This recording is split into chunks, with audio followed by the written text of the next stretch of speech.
ఉల్లి పొరకలు కర్రీ వండుకుందాం. ఉల్లి పొరకలు కర్రీ వండుకోవడానికి ఆయిల్ పోసుకుందాం ముందు.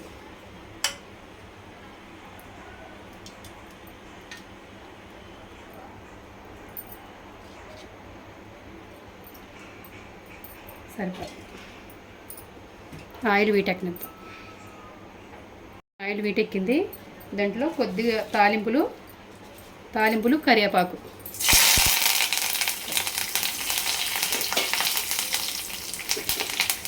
కొద్దిగా ఉల్లిపాయలు,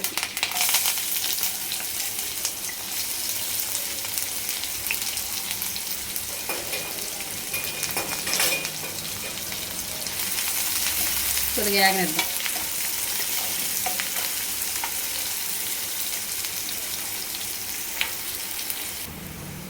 దీంట్లో కొద్ది సాల్ట్ వేసుకుందాం. కొద్ది సాల్టు, కొద్ది పచ్చిమిర్చి బాగా ఆగనిద్దాం. వేగాక అప్పుడు ఉల్లి పొరకలు వేసుకుందాం.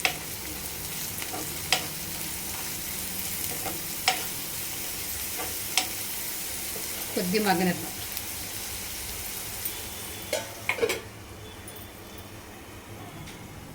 ఉల్లి పొరకలు సన్న కోసుకోండి. బాగా మంచి క్లీన్ చేసేసి శుభ్రంగా సన్న కోసేసుకోండి. కోసుకొని ఈ ఉల్లిపాయలు కొద్దిగా వేగినాయిగా ఇందులో వేసేసుకుందాం.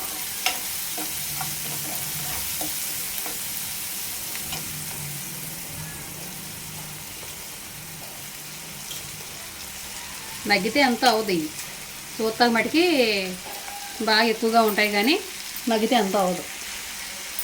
ఒక 5 నిమిషాలు మూత పెడదాం. మగ్గుతాయి బాగా. సరే చూద్దాం. ఇలా బాగా దగ్గర మగ్గిపోయాక దీంట్లో కొద్దిగా అల్లం వెల్లుల్లి పేస్ట్ వేసుకుందాం. అల్లం వెల్లుల్లి పేస్ట్ కూడా దాంతోపాటు కొద్దిగా వేగుద్ది బాగా. దీంట్లో కొద్దిగా పసుపు, కారం అన్నీ వేద్దాం. ఇక్కడ ఉల్లిపొరలు అంతా ఏం మగ్గితే ఎంత అవ్వదు, కొంచెమే అవుద్ది. చూస్తా మటుకి బాగా ఎక్కువ కనబడద్దు. కొద్దిగా పసుపు వేసాం కదా,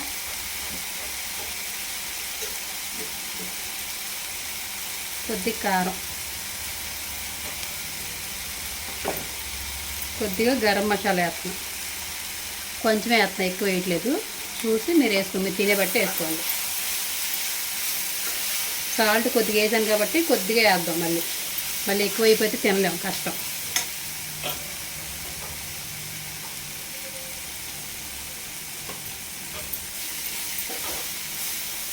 బాగా కలుపుకొని కొద్దిగా వాటర్ పోద్దాం.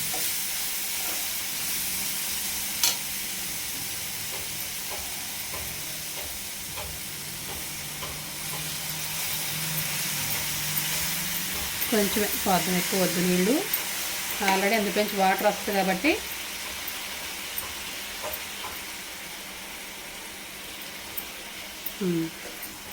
ఒక 5 నిమిషాలు మూత పెడదాం.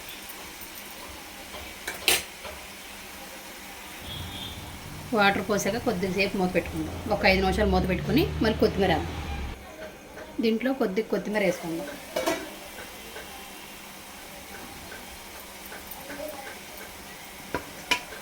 కొత్తిమీర వేసుకొని ఒకసారి కలిపి ఒక 5 నిమిషాలు మూత పెడదాం.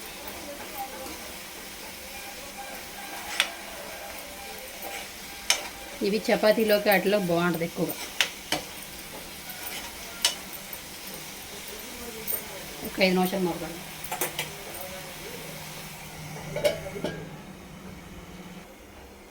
చూద్దాం ఒకసారి. కూర దగ్గర పడిపోయింది. ఇలాగైతే సరిపోయింది. ఉల్లి పొరకల కర్రీ రెడీ అయిపోయింది. గ్యాస్ బంద్ చేద్దాం. ఇంకా ఇలా దగ్గరికి వస్తే చాలు.